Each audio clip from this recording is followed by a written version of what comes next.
Hello and welcome back. My name is Corey Burlager. I'm the Wolt Hall director. I'm just gonna follow up with a couple of last items about incident report writing, and then we're gonna do some practicing. So the first thing is I want to show you a couple of resources that are available to you in Blackboard if you want to review them later or print a copy for yourself, whatever you choose to do. So this is just a quick reminder chart about the do's and don'ts of incident report writing. A couple of important things that I look for as a supervisor is the section that says include direct quotes from residents. I really value direct quotes if they are accurate and the actual things that residents said. I think they're really important, especially if a resident is disrespectful or if a resident is experiencing a mental health crisis. Sometimes it's really nice to have direct quotes so we can kind of better understand what the resident was thinking and saying in the time.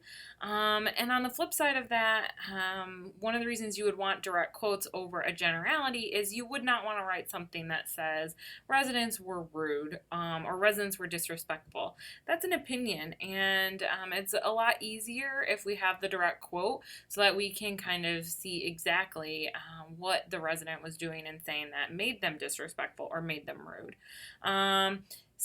One last thing is just make sure that at the end of your writing or incident report that you look it over very carefully. I like to read my incident reports out loud to myself. It seems a little weird, but at the same time, it really helps me make sure that I am giving accurate information and that it makes sense. It helps me proofread for spelling and grammar and accuracy too. And you want to make sure that when you submit that report, that everything is in perfect order. Once again, this resource is available to you in Blackboard if you need it. And then the second resource that you can get off of Blackboard is the report writing template. Um, we had kind of already touched on this, but just once again, starting with the date and time, dividing all of the things that happen by paragraph. Sometimes it's easier to divide each paragraph by time if you know it. Then listing the staff involved and listing maybe whatever prohibited items were found. So, for example, alcohol. Again, this template is available to you if you need it or want it. And now we're going to get into some activities and some practicing. So your supervisors have some copies of incident reports. They're going to give you some instructions about how to go about doing this activity. But what I really want you to do is just discuss the strengths and challenges that are found in each one of these reports. And I'm going to give you about 10 minutes to do that. So I'm going to go ahead and start this video. Your hall director will give you some instructions, and then you can go ahead and get started. And once again, you have about 10 minutes on this.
All right, we're at about the 10-minute mark, and hopefully you've had some time to go through this activity and look at some actual reports.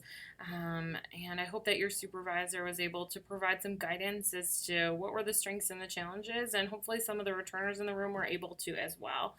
And now we're going to move on to actually practicing writing a report. So we're gonna watch a video, and while the video is funny and silly, there's a lot going on in the video, and I want you to pretend like it's a real incident and that you are the paraprofessional staff member responding, and that after it you have to write a report. So what I want you to do is to jot some notes down while we're going through, and then I'm gonna give you some time to continue to jot some notes and kind of discuss things as a group. So let's go ahead and watch our video.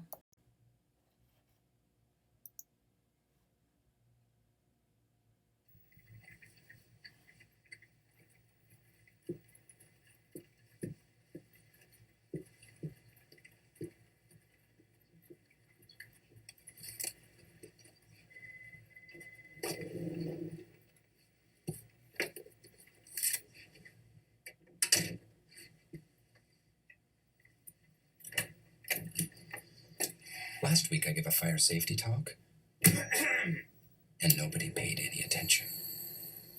It's my own fault for using PowerPoint. PowerPoint is boring. People learn in lots of different ways, but experience is the best teacher.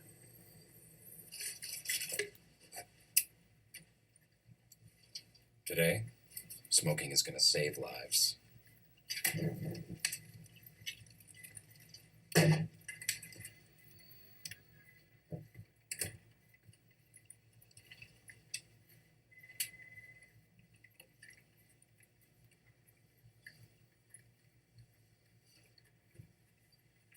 Does anyone smell anything smoky? Did you bring your jerky in again?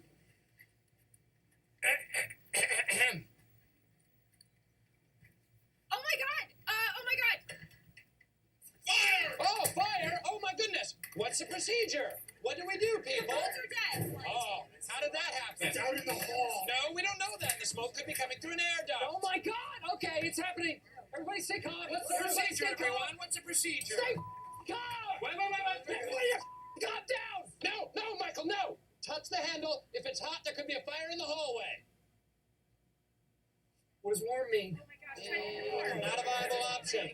What next? Go to the other door. Oh, here's a door. Check that one out. How's the handle? It's warm. Okay, go to the back Well, door. another option. Jeez, okay, settle down, everyone. Oh, I forgot my purse! Leave it, woman. Get out of the way. Go. Things can be replaced, Phyllis. People, human lives, however, can. Ow, my hand. That's hot. This was hot too. Okay, we're trapped. Everyone for himself. Okay, Here we go. Let's go. Get out of the way. Okay. Follow me. Have you ever seen a burn victim? Okay. Procedure. Exit option.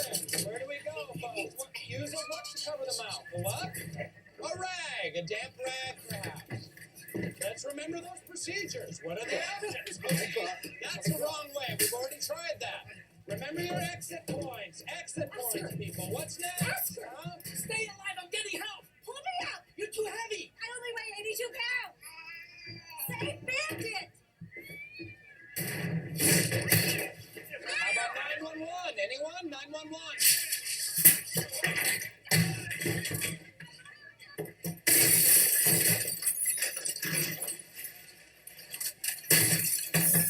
What do we do?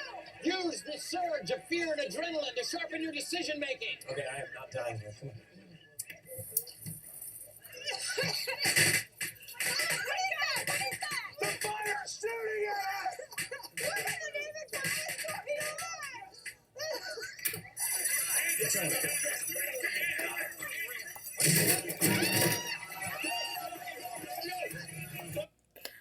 All right, I think we'll leave it there.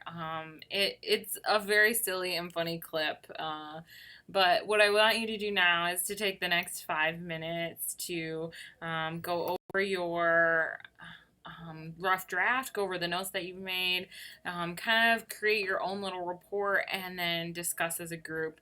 I'll give you about 5 minutes to do this, and then we're going to bring it back together for one final reflection.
right, so we're going to bring it back. Hopefully, you were able to jot down some notes, and hopefully you were able to talk about some of the things that happened in that incident.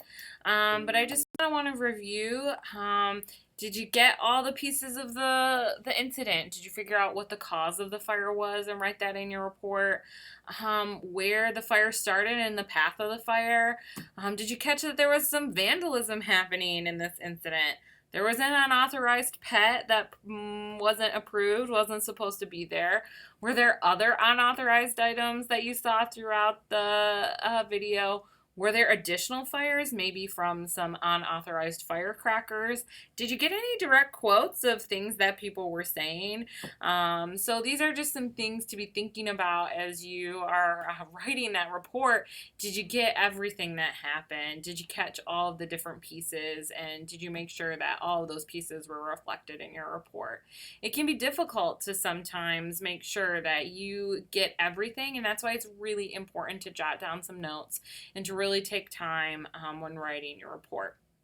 So now that you've had some practice, we're going to talk about using our reporting system. And so we're going to move to video number 5, which is using Advocate.